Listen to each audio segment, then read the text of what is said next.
This is the Buwwy Breakdown recorded Friday, July 15th, 2022, and today we got a lot of topics to discuss, so let's just get into it.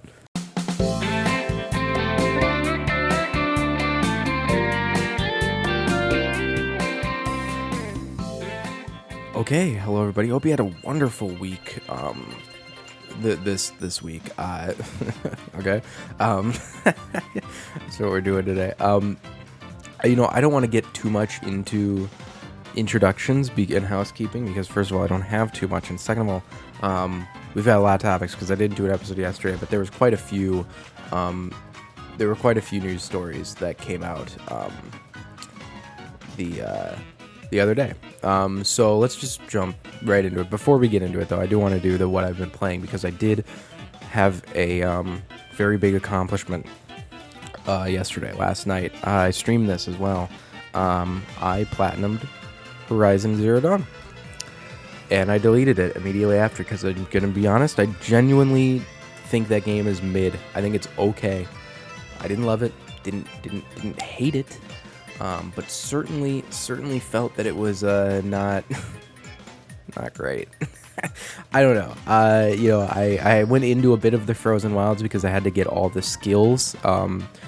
There were skills that were added in not Resident Evil. We'll get to Resident Evil. Skills that were added in Horizon Frozen Wilds that I didn't know were added because they were just in the general skill trees. So I got all those skills before I got the skills from the regular game. So I had to get the skills from the regular game to finish it. So I had to go a bit into the Frozen Wilds. But about 3 hours I played up the Frozen Wilds, and it's generally. I didn't like it. I didn't like the Frozen Wilds. I think it's kind of okay. But I don't know. I'm excited that I platinumed it. I don't know if I'm gonna buy Resident Evil or kind of keep saying Resident Evil. Horizon 2. I don't know if I'm gonna buy that yet, but we'll get into that. Let's just jump into these topics. Okay. First topic of the day is going to be this new single-player game. So all of these are coming from Game Informer. I want to give my due credit. The headline is a new single-player aliens action horror games is in the works. Now, this was an interesting story to me to see because I love aliens. I love the Alien franchise. Specifically, those first two movies are some of the best movies, some of the best sci-fi and especially horror movies out there. And it's being developed in partnership with 20th Century Games by a developer called Survios. Now, Survios, I didn't know who they were. However, I looked them up, and essentially they're a VR title or VR company. They make VR games. Now, that's not completely true because the last game they developed was a game called Big Rumble Boxing Creed Champions. Which released last September, which was a Nintendo Switch, PlayStation 4, Xbox One. It was just a non-VR game. It was a general game. However, they haven't put anything out there since then, presumably because they've been working on this Alien game. But there's some other games on here: Raw Data, Spirit Vector, Electronauts, Battle Wake, Walking Dead Onslaught, Puzzle Bobble VR, Vacation Odyssey. The biggest one that I know that the only one I've played is Creed Rise to Glory, which is generally I think a good, fine game. But it looks like I'm looking at their awards here of what they've done, and it seems that they've been pretty at the cutting edge of VR games. In 2014, Zombies on the Holodeck, which is a game I guess they made. Got best overall experience at the Proto Awards. I don't know what that is. The VR Awards, which is probably the biggest group of people who like VR voting on that. Raw Data, that game got one VR Game of the Year. Electronauts got a couple. Spirit Vector got a few. Westworld Awakening, which actually I want to look at that. That's based on Westworld, I assume. Interesting. I don't know why this didn't show up on the Wikipedia. Anyways, I guess they made also Westworld Awakening, and at the DICE Awards, it was nominated for Immersive Reality Technical Achievement. So clearly, this game is this company is relatively at the cutting edge of VR technology and video games, and it seems that this is going to be a VR game. They said that the studio described, and there's a quote here, the studio describes the Untitled project as a single player, and this is the quote from them, immersive action horror game, and it's being made for PC, console, and VR. So it seems to be, I don't know why console's stuck in there. I'm assuming it's going to be, I'm assuming they mean PSVR 2 or 1 or whichever, assuming PSVR 2. This is going to come out for that as well. I'm not necessarily sure. Maybe they're going to have a VR mode in this. It's being developed in Unreal Engine 5 and has an original story that takes place between alien and aliens, quote, where a battle-hardened veteran has a vendetta against the xenomorphs. Great. I love that. It sounds very fun. There were no other information. However, there's going to be information from Survios, they said, at the San Diego Comic-Con next week, where they will discuss. There's a panel called Alien Expanding a Dark and Frightening Universe. So yeah, we'll get to see what it is. It seems the game is still in early development. It says here that Survios is hiring for positions on the title, so generally we're probably not going to get this for a little while longer, but yeah, that's Aliens. I'm excited to see what that turns into. Okay, Skate. This one also came out yesterday, and we saw a bit of legit like alpha footage. Like, not like, seriously, like, this is like very bare bones footage that we got of Skate, a bit of gameplay. However, they, in this little video they released, about 20 minutes, 18 minutes 9 seconds, they kind of announced the future of Skate, and this seems to be like a very heated discussion here among people. It's got a 7.3 likes, 3,000 likes rather, 7.3, almost 7.4 thousand likes, and it's got 4,708 dislikes. So about what, like a 60% like-dislike ratio. So generally more positive than negative, but still quite a lot of negative aspects to this. And as someone who's not a big Skate person, and Skate is not necessarily a big franchise for me. I'm not very invested in it. It seems that they announced that it's gonna simply be called Skate. That's what it's gonna be called, which is perfectly fine. I'm fine with that. It's not gonna be Skate 4, and it's gonna be a free-to-play game. And they said, and most people, when they look at free to game, okay, what's the monetization here? They said that they are examining games like Apex Legends as points of reference for its monetization model, and so meaning that cosmetics will be the main focus, though you can still unlock these items traditionally. They said it's not going to be pay to win, and they will not have paid loot boxes. So that's even more pro consumer, theoretically, than Apex, who does have some of that. But again, Apex is probably the best free-to-play experience in terms of monetization. I think, they have the battle pass, of course, which is fine. I think most people would accept a battle pass. I think a battle pass is a very, very, very, especially battle passes that if you get far enough, they let you. They essentially pay for themselves again, so you don't have to pay again for the game, for the battle pass. Apex Legends is really good that way. Everything is cosmetic. The cosmetics are actually pretty cool. The weapon cosmetics, the legend cosmetics, every charms, loading screens, music. They have a lot of different things you can unlock, and they're all pretty fun to actually get and explore. So I have no problem with this. I think it's multiplayer. I think a lot of people have the issue that it's going to be always online, which I understand, or I don't know if they confirmed that, but it's going to be generally an online game, which again, we're in this era where I think Skate is fine to be that way. I think to make a more exciting game, they have to do this. And I think also to make the game have a broader appeal, I think this is a fantastic business decision. I don't think a lot of people would put down $70 or $60, however much it's going to be, for a skate game. I wouldn't, for sure. If they wouldn't do it for Tony Hawk, I don't think they'd do it for skate. Although I think Tony Hawk sold relatively well. But, my point is that they're trying to reach a broader demographic, and I think I would at least try out this skate game. And if I enjoyed it, I'd get that battle pass, and then there we go. You got the whole thing. So I think skate, this is a wonderful idea.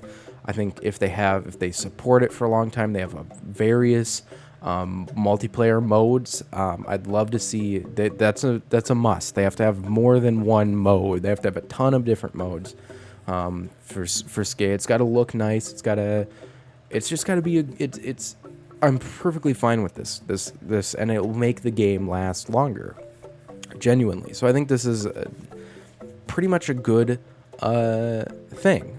So who knows? We'll just have to a lot of times with these kind of games, we just have to wait and see until they release, and until we find out more about how the microtransactions work. Okay, third story here. Nintendo buying this company. So Nintendo acquires animation studio and renames it Nintendo Pictures. Now this company was called Dynamo Pictures. Now I didn't know who these were, but from my sources, from various discussions I've heard and different places I've seen, this Dynamo company were behind basically those Pikmin shorts from the Wii U era, as well as I think they said they did some work for Persona 5, some animation work for them. So pretty. Those Pikmin shorts looked really, really good. So I don't think this is necessarily anything surprising. They said that the work is going to be separate from the that Mario movie, and I don't know if this is. I don't necessarily know if this is just for their games. Presumably, I'm believing it is. Or if they're, after this Illumination Mario movie, they're seeing the benefit of having this kind of film branch. Maybe they want to do this future movies, like a Zelda movie or a Donkey Kong movie or whatever. They want to do these movies themselves. I don't know, but they named it Nintendo Pictures, which is also kind of an interesting name for it. I like that. I would love to see a Nintendo Pictures pop up at the movie theater. It's gonna be weird. It's really gonna be weird to see. This is different from that, but how it was always weird for me to see. I remember going to Uncharted and seeing the PlayStation Studios on the theater screen. It was very bizarre to me, their logo. Going to be equally as bizarre to see Nintendo up there. So right next to the Illuminations. Maybe there'll be Minions in the Illuminations one, who knows. But yeah, we'll see what's up with that. I'm hopeful to see if this has anything to do with the film or not. Okay, final kind of big news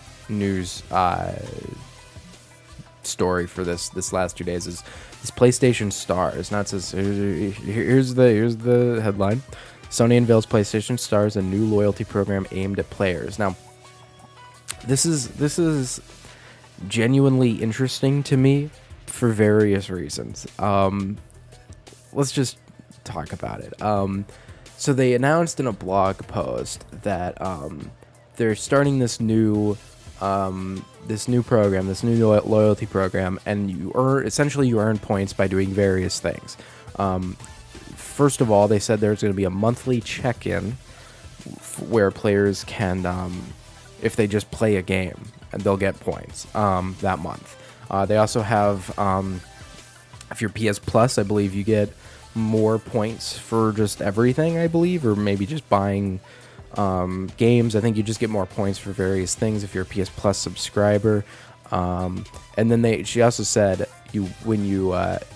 earning points may require you to, quote, win tournaments, earn specific trophies, and this is a very interesting one to me, or even be the first player to platinum a blockbuster title in your local time zone. Now, I don't know what they mean by blockbuster title. I don't know if this is going to include third-party games like Assassin's Creeds or whatever. And then in your local time zone is strange as well. I don't know. This is all very weird to me. I'm never going to platinum a game just to get these points unless it's like, I don't know, you get it's enough points to buy a free game. Maybe, but I doubt it. That's what's going to be. But you may be asking, what can you do with these points? Well, they said you can add PSN wallet funds or select PS Store products. Yeah, you get, if you're PS Plus, you gain the automatically earning loyalty points for making purchases. They also said, and this is the most interesting thing, because I believe most people would put these points towards PSN funds. They said loyalty points can also be spent on digital collectibles. These collectibles will evidently come in various rarities, and then she said that players will always have an, quote, ultra rare collectible to chase. And she was in a Washington Post interview, and they asked if these were NFTs because they do sound like NFTs. But she said no, they don't utilize blockchain technology, and they can't be traded or sold. So they're not NFTs. So yeah, it's going to be coming out later this year. I think this looks like a generally similar to Microsoft's rewards program. Microsoft rewards program is very similar. It's very hard to kind of access though. You get points from Microsoft for doing various things. I know you get points for playing Game Pass games. You get points for completing achievements in Game Pass. You get a lot of points for doing various things. And you can spend those points in a variety of ways in sweepstakes. You can spend them to get gift cards. You can spend them to donate your points, in which Microsoft will donate money to charities. So there's a lot of different rewards programs. Obviously, Nintendo has one with those Nintendo points where if you pay like $60 for a game on the eShop, you essentially get 300 points, which is basically $3 per game. So essentially, you're paying $57 a game. And it's nice to be able to kind of every few games you buy kind of get $10, $15 off of games. So I do like that. And I'm excited to see how these PSN wallet funds, I want to see if these are any better than, because Microsoft, I don't think I've ever gotten a gift card. Maybe I think I got it once, a $10 gift card from Microsoft Rewards. So I want to see if it's more. Nintendo has the best rewards program, even though it's the most simple, simply because it's tangible money that you're getting back. It's like you're getting cash back. I mean, you're not really. I mean, it's obviously Nintendo's still going to get that money from you, but it just feels like it's just nice to get a few bucks off every now and then. So we'll see what this is. I don't have too much hope for it, but I'm not too excited for it. It's a loyalty program. I love loyalty programs, but we'll see if it's worth it. That's the main question. And I want to see. Obviously, they have different tiers with, she said, ultra rare. There's going to be various other tiers, I believe, and then like common, uncommon, rare, or whatever. And I don't know what these are going to be. If they're going to be, you can display them on your profile, you can display them on your home, you can display them some in game somehow or somewhere on your. I don't know how that's gonna work. If you get like a little digital collectible room where you can put your little digital collectible. I don't know. Maybe like an app. I have no clue, but we'll see.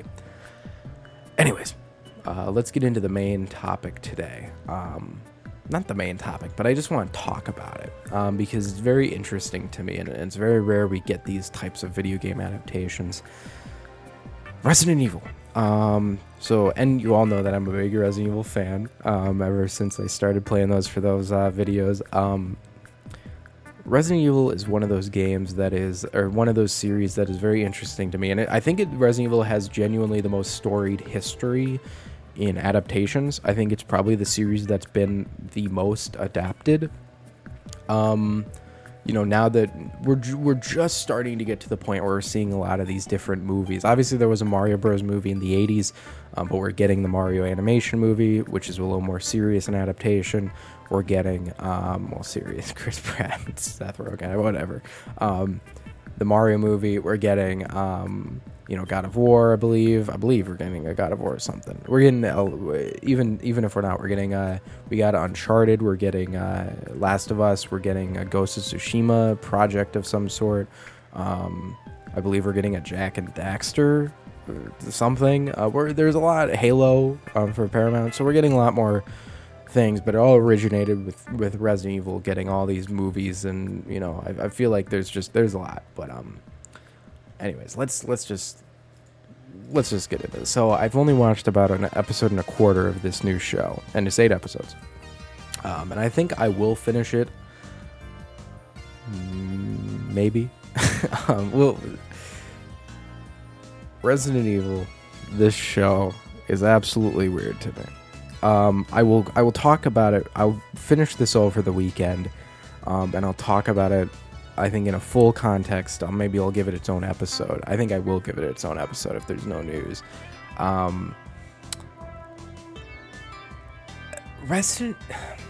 So let's just talk about the series. So, in recent years, Resident Evil adaptations have started to get a little better. They started in 2002 with Resident Evil, with the movie by Paul W.S. Anderson, and this movie was relatively I haven't seen any of the other movies, but this movie was a relatively faithful adaptation. It had a new character, which is Mila Jovovich's character, but there was generally, Umbrella was a big part of it. The T-Virus, the dogs, they had a lot of iconography from Resident Evil, and I believe Wesker was in a few of these movies. And it was 36% here on Rotten Tomatoes, 67 audience score, so a bit of a gap. And then they just started to get worse and worse as they left the Resident Evil lore. They kind of just they created their own universe that had really nothing to do with the games. I mean, they had Resident Evil Apocalypse, Resident Evil Extinction, Resident Evil Afterlife, Resident Evil Retribution, Resident Evil The Final Chapter, all of which under 30% on Rotten Tomatoes, except for The Final Chapter, which has a shockingly high 37%. But both critics and audiences hated these. They weren't good at all, I don't think, in any objective sense. But, these, 2002, you have to understand that in 2002, Resident Evil was still a very small brand. Resident Evil, in 2002, there was only Resident Evil 1, 2, 3, and I believe Code Veronica. I believe those are the 4 games that were out. So if you know those games, you can probably estimate that, the Resident Evil lore was kind of just this trilogy, and we didn't get 4 yet, we didn't get 5, we didn't get 6, we didn't get 7, no 8, no nothing. None of those other spin-offs, nothing. So, 2004, Resident Evil 4 wasn't even out. 2007, I believe that was a few years before 5 came out. So I don't necessarily, I'm not pissed that these didn't follow the story, because there wasn't really a story to follow after the first film. So I don't know in terms of the games. So I'm not pissed but they went on to a ridiculous degree. 2016 Resident Evil The Final Chapter came out, and by 2016 we had Resident Evil 7 coming out. So Resident Evil was in a comfortable position. Was that Claire? Was Claire in Resident Evil The Final Chapter? Oh my god, she was. I gotta watch these movies. I don't know if they're anything similar to... Interesting. She looks a lot like Claire in this. They actually did get her to look really close to the game. Anyways, okay, this is getting ridiculous. Okay, and then in recent years we had that Resident Evil Infinite Darkness, which also came out on Netflix, which was like a 4-episode. It was basically a movie, like 4 20-minute episodes or 5, whatever. That followed. It was a little story in between, I believe, 5 and 6. focusing on Claire and Leon. So it was just a little kind of one-off, and it was inoffensive for what it was. It was perfectly fine. I had a fun time with it, I guess. I was happy it existed more than if I wish it didn't. And then we had the film, Resident Evil Welcome to Raccoon City, which is essentially a reboot for this series, and people enjoyed that film more than certainly the other Resident Evil films before that, simply because it was basically Resident Evil 1 and 2 retold into a movie. But that's kind of the only reason why people liked it. I didn't watch it, so I can't speak on the movie. It has a 30% on Rotten Tomatoes, 65 audience score. And it seems that that's the only reason people enjoyed it, was because it was a little bit more of a faithful adaptation, and the acting was good. On a technical level, that film was pretty good. It was just kind of a weak story, and whatever. And then finally we're at the modern day with Resident Evil. This is, to me, this new Resident Evil series, the most interesting product to come out of Resident Evil film / television at all. I think it seemed to have gotten the most backlash from audience, but I genuinely thought this was a very interesting show. Not only because it seemed to have its own identity, which I love, but it seemed to be kind of trying to take the games into a new place. I'll get to that. I'm not saying I like it, so don't say I do. It has currently a 58% on Rotten Tomatoes, which hilariously is the highest rated thing on Rotten Tomatoes at this point for Resident Evil in the literal 20 years that it has existed in film and television. It is the highest, and it's only just above half the critics enjoyed it, which is hilarious to me. So that goes to show you how Resident Evil has been butchered on the big screen and the small screen. And then it has an audience score of 25%, which I don't know how we can gauge yet. I think that's going to fluctuate a little bit as more people view it. So here's what, okay. I don't know what to think of this yet. So I've watched an episode and a half, and for those who don't know, I'm going to give you a brief synopsis of how this episode went. So spoilers for the first episode. Let's just talk about how it starts. So we got a little bit of this from the trailer, but we got more of how this is going to go. So essentially the whole story takes place in two eras. It takes place, first of all, in current day 2022, in Africa, I believe, in South Africa, I believe they said, in 2022. And it takes place in this place called New Raccoon City, which is basically a new Raccoon City that the Umbrella Corporation kind of made, and everything's controlled by Umbrella. Everyone who's there works for Umbrella. Everyone who's there lives and dies according to Umbrella's, not lives and dies, but just lives under Umbrella's kind of rule. And it follows two main characters, two girls, Jade and Billy. Now, I don't know exactly what they are because they haven't gotten into this yet, but it seems that they are like some sort of, well, their dad, I should say this, their dad's Wesker, which anyone who knows Resident Evil, he's the big bad, we know who Wesker is. He's definitely I think he's the only character that we know of from the games that is in this. There's no Claire, there's no Chris, there's none of those characters. But Wesker is in here. And Wesker is played by Lance Reddick, who I don't know if you know. I love Lance Reddick. I think he's a phenomenal actor, and he's wonderful in this. He's black. Wesker wasn't black. I don't know if they're gonna go into that. But the last time we saw Wesker in this would have been 13 years prior, in 2009. In Resident Evil 5 in Africa. So it makes sense that he's still in Africa. But we have no clue what happened. We have no clue how Wesker got out of. I mean, the last time we saw him, Chris blew him up. He was a mutant thing in lava, and Chris blew him up with a rocket launcher. So I don't know how he's alive from that. I don't know if this is a different person. But anyways, And those kids are probably, I don't know how old the kids are supposed to be. They seem to be they're in high school.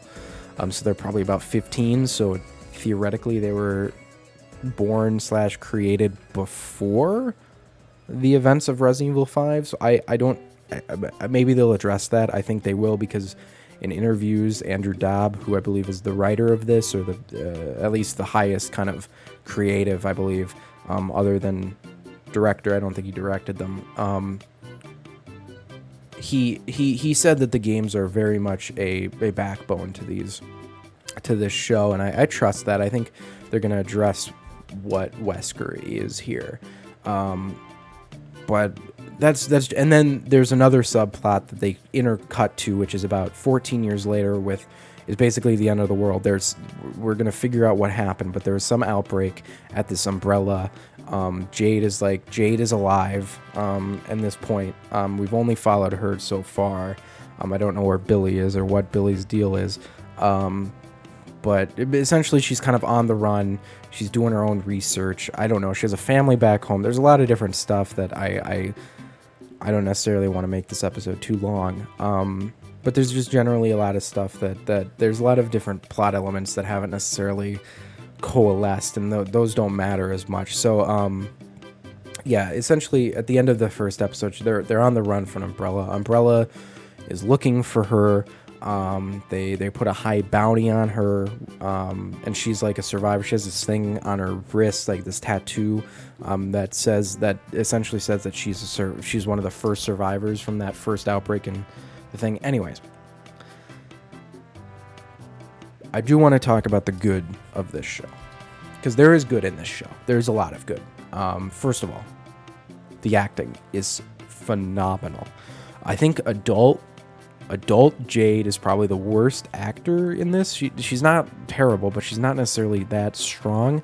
But the kids, younger Jade and young Billy are phenomenal actors. I'm sure they will have a large career after this, but they're really good. And Lance Reddick as Wesker is phenomenal. One of the best there's a scene in this first episode where he's like, his daughter gets into a fight, Billy gets into a fight, and he comes to this parent-teacher kind of meeting with the daughter and her dad, and Billy and him, and then the kind of the counselor, and he has this way. He obviously he's Wesker, so he's high. He's probably like the highest of Umbrella. He's one of the highest up there, and he just kind of lets out this kind of threatening thing to this father of this kid, and it's like, how many people, what are you again? He's like some media person. He's like, well, how many people can do your job?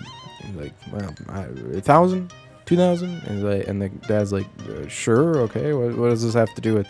He's like, well, there's only one person that can do my job, and that's me. And blah blah blah. He essentially threatens to fire him. And we kind of see this kind of bit of real Wesker come out of that, and I love that. I want to see more of kind of just evil Wesker who doesn't have any sympathy for anyone, who is just kind of this person who's looking at his goals and just will do anything to get there. That's the Wesker I know. That's the Wesker I love from the first few games there, and 5 specifically. Second good thing, I think the music is pretty good. Usually when I talk about music in some of these, if I don't think about it, it's good. I guess that's the wrong way of putting it. Something like Kenobi bothered me. That music bothered me. I think it was so bad that I noticed how bad that music was. Resident Evil, I don't notice the music, and then there's a level of I do notice the music. Sometimes in this show I did notice the music being really good. Sometimes I just didn't really notice it at all. That's perfectly good for me. Third, and probably the biggest plus of this show is the cinematography. This show is beautifully shot. I think it's very atmospheric. There's a sequence at the end of the first episode where they're in they're running from the mutant dog from the second game actually. From the first game as well. But they're running away from the famous mutant dog. And there's like red, it's like an emergency warning, red kind of lights are flashing, and it's very atmospheric, and the red kind of goes out every once in a while, and there's white, so it's, you get a bit of brightness when you look at it just kind of fluctuates between red, white, and just pure darkness, or semi-pure darkness with various little light coming around, but it's not flashing, it's just kind of pulsing. And that adds a lot of tension. There's a shot where they're hiding under a desk, and the dog is just walking by, and every so often it focuses on the dog and then focuses back on the people hiding, hoping the dog doesn't see him or hear him, and then focus back on the dog. That's a very Resident Evil type instance to me. There's plenty of times where I was doing the same thing in the game, so that was great, and I felt like that was the game's. I enjoyed all of that, and again, beautifully shot. Just generally, I think a lot of the shot, I think I love when the camera moves in weird different ways. I love, that's why I love like Martin Scorsese movies. The camera just tends to kind of go over the place. There's a lot of beautiful shots of like zombies with there's one in the first episode where they're in this place, and the guy shoots a red flare in what otherwise would be darkness, and these to show how many zombies are circling this camp, and then you see the zombies in their shadows, and they're just like moving all slowly and looking up. And the wide shot of all those zombies is very gorgeous. I think this show looks really good, and that's my favorite thing about the show, is I feel like it has an identity. It has a core identity that I think a lot of other Resident Evil projects sometimes miss.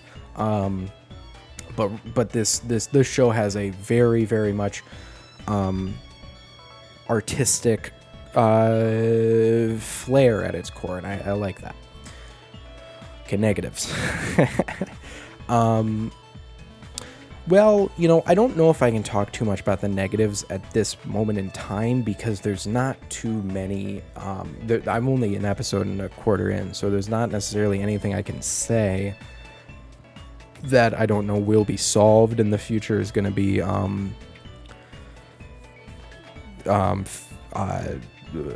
expanded upon. All I can really talk about is a lot of the criticisms people had before it came out, and some of the criticisms that this show has had so far. Obviously all the episodes are out, so I will watch it, but I think a lot of people don't like this idea, and I think the biggest criticism from this show is that I think a lot of people will like, well,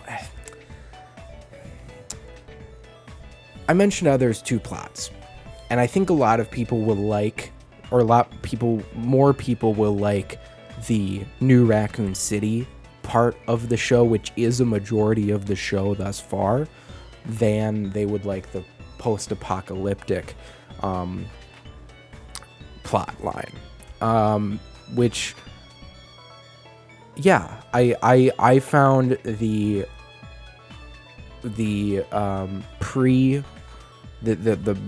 2022 timeline of New Raccoon City far more interesting, because it felt like Resident Evil. I mean, it felt like there was a mystery to everything. There was Umbrella. There were labs. There were different things. It just felt like a Resident Evil story, and a Resident Evil atmosphere. And I think people are kind of a little too harsh on that because of the post-apocalyptic. And I will admit, I think the post-apocalyptic, at least as it is right now, is a very boring part, but I think a lot of people don't even give a shit about how it functions, because they disagree with the fundamental premise that we're making Resident Evil a post-apocalyptic story. I don't care all too much about that. I know a lot of people think, a lot of people have the perspective that Resident Evil, for the most part, is about a very specific outbreak happening. They don't. It's not a zombie game that's 20 years in the future. That's about a post-apocalyptic universe. No, this is about how Umbrella, how these things begin, and how our characters react to that, and how our society reacts to it in its first beginnings. That's Resident Evil 1 was that way with the mansion. There was it was unfamiliar to us, and there was this kind of grave thing, this weird thing happening in this mansion. Resident Evil 2 focused on that outbreak from the mansion spreading and going into Raccoon City, which was great, because people didn't know what was happening. It was like the same day, right? It was very fresh. It was just starting to break out. Resident Evil 3, pretty much similar in any sense. Resident Evil 4, of course, was more about this secluded village away from everybody. So they kind of got to do a lot of interesting things there. Again, it wasn't about a post-apocalyptic future for everybody. It was just this kind of weird cultish society. Resident Evil 5, of course, was about this outbreak in... it was very similar to Resident Evil 2. Essentially, it was just an outbreak in Africa. Resident Evil 6 was a little different. Resident Evil 6 kind of sucked because of the post-apocalyptic kind of nature of it. People didn't generally like that. And then Resident Evil 7 went back to basics about this little small place in Louisiana that didn't have anything to do with anything else. It was just kind of this person, Ethan, who's a fish out of water, who doesn't understand any of this, just goes into it looking for his girlfriend, because that's all he knows. And then 8, very similar to that.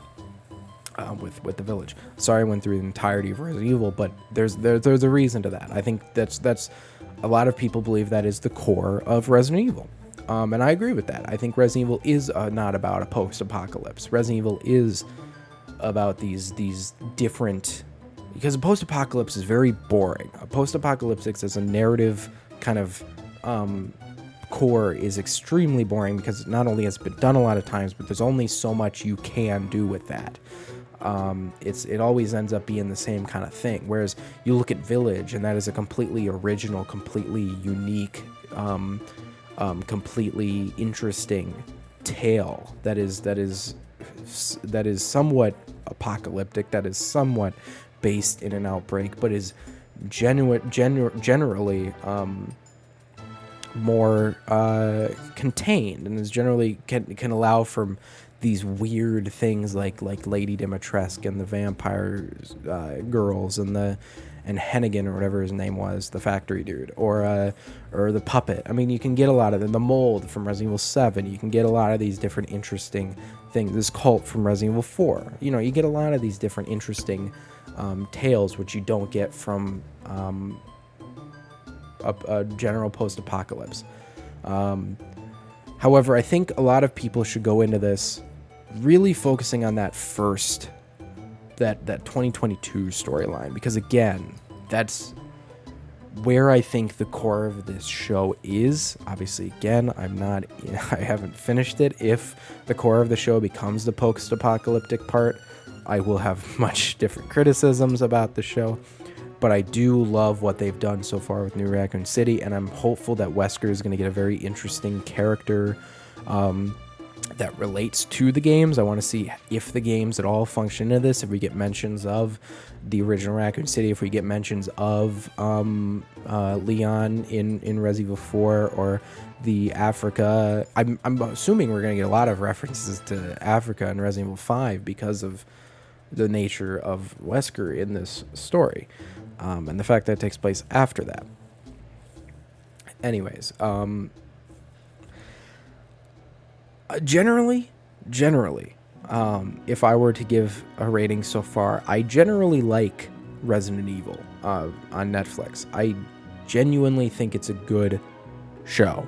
And I still think it's a good Resident Evil show, despite its issues. And I would agree that it is a quality show. I don't think it's a detriment. And I think a lot of people don't like it because it veers differently from the games. And the games aren't going to keep track of this. Capcom is going to do whatever they want with the games. They're not going to feel like they're going to have to make 2034 or 2046, whatever the future is. They're not going to need to make, if they do a London game, they won't do it like that. I don't think, they're not going to use this as a basing point to base their next games after. So I think it's perfectly fine for this to be its own thing. And I think it's a perfectly fine addition to the Resident Evil franchise. but it's not canon. I mean, it's not canon to the games. The games are canon to the show, but it's not canon to the games, which I think is perfectly fine, and we should allow them to do something different. We should allow them to explore something that isn't necessarily at the core of Resident Evil, if there's a point to it. I don't know if there's a point to it yet. I haven't gotten there yet, but yeah. Anyways, that was a long, kind of winded thing that I think, again, I'm excited to see where this show goes. I'm very intrigued at the mystery of this new Raccoon City.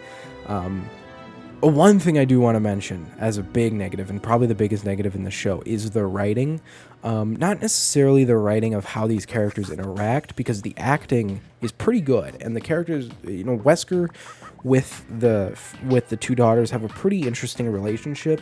I want to know what Wesker's plan is, because knowing Wesker, he wouldn't care about these kids at all. He wouldn't be a father figure. I mean, you look at Jake in Resident Evil 6. I don't think Wesker would necessarily care, but maybe there's something that happens where he does. I don't know if he's gonna have a conflict with prioritizing these girls over Umbrella, or because obviously I think they're trying to set that up. So we'll see if that conflict exists, and we'll see what he decides to do, and see if any of that is believable. We're just gonna have to wait and see on that. But the dialogue is what I was getting to. Is really bad. A lot of times there's like a lot of one-liners that kind of certainly fall flat and are kind of cliched. I think there's a sequence where I said that adult Jade isn't that great an actor, but that was mostly due to one sequence at the beginning when she's talking to her family, and there was just a lot of exposition dumping. There was like, well, she was going, their daughter was going to grab a book, and she's like, what book is she grabbing? It's like, oh, the completed works of Shakespeare. It's like, wow, when I left 6 months ago, she was just still finishing up A Wrinkle in Time. And, it's a stupid line. It's definitely has a point for expositing that it's necessary, I guess, but it's stuff like that, and there's a lot of stuff like that, even in the parts I like from 2022 time, New Raccoon City timeline or period, because there's a melodrama, a lot of the melodrama that's set up to show Wesker being this kind of nefarious dude in that scene I was talking about. There's a lot of little high school drama where some girl is just obsessively mean to the Billy character, and they didn't write the bully believable. I mean, it seriously is like she just comes up and sits next to the Billy character and is just like over the top mean to her. Calls her a freak because she talks about her twin thing.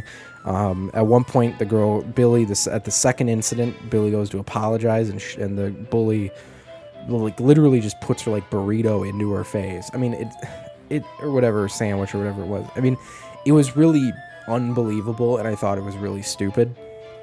There's a lot of writing like that in the show. That's kind of like that. So I'd say that's by far the biggest complaint of it I have so far. But again, the acting is wonderful. It's really good. Like, this is one of the best acted shows. I feel like I really love how the girls act. I think they're really believable in the role. It's always weird to see younger actors really display talent in something called Resident Evil. I mean, you look at the adult voice actors in any of those games, and they're all terrible. So, I mean, the old games, not necessarily 7 or 8. But and Lance Reddick is amazing as Wesker, and I'm hoping that the character is a little more faithful to the games. If it is, in fact, Wesker, I don't know if it's. I just, my biggest question in this show that I hope is getting answered, and next episode we'll discuss if it does get answered, is who is Wesker? Why is Wesker alive? What is Wesker's MO? What's he doing? Which I'm sure we'll get the answer to. I also want to mention quickly, I don't know how people would like this show if it's the number 2 show on Netflix right now. Obviously, number 1 is Stranger Things. And I'm watching Resident Evil before I watch Stranger Things, which shows you my priorities. But I love Resident Evil. Resident Evil is a great franchise. I don't know if people would like this show if they don't understand Resident Evil. Like, if you've never played a Resident Evil game, I don't think you'd get any of it. Like, certainly you wouldn't get anything about New Raccoon City. You wouldn't understand why that's a weird thing. I feel like you'd be missing a lot of backstory that is necessary to kind of understand why Umbrella is this way, why there is a new Raccoon City, what even was old Raccoon City, which I'm sure they'll talk about to give people who haven't played the games a refresher or an explanation. But I don't. And Wesker, again, I don't. If they explain why Wesker is the way he is, meaning why is he black, and not just Wesker, that's going to confuse the shit out of anybody who hasn't even played Resident Evil 5. So I don't know. That's my issue. A lot of times with media adaptations, if you make it too faithful, people are going to say, well, you're just copying it. But if you make it too different, then people are going to be like, well, why'd you go different? It was stupid. The games are good enough. You always run into a weird thing with this. But I think this is kind of the most odd version of that. This is just kind of a thing that I don't know what they're doing, and I like that. I like that I have no clue what they're trying to accomplish with this show. It just makes it all that more interesting and kind of gives it the ability to make it its own thing. So yeah, we'll see how that functions. But anyways, I will finish that show up over the weekend, and we will certainly see how that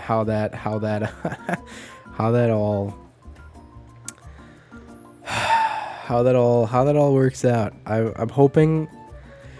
It's so unfortunate because Resident Evil, there's so much potential for a film adaptation to work. They just haven't gotten there. Anyways, I'll see you guys in the next one.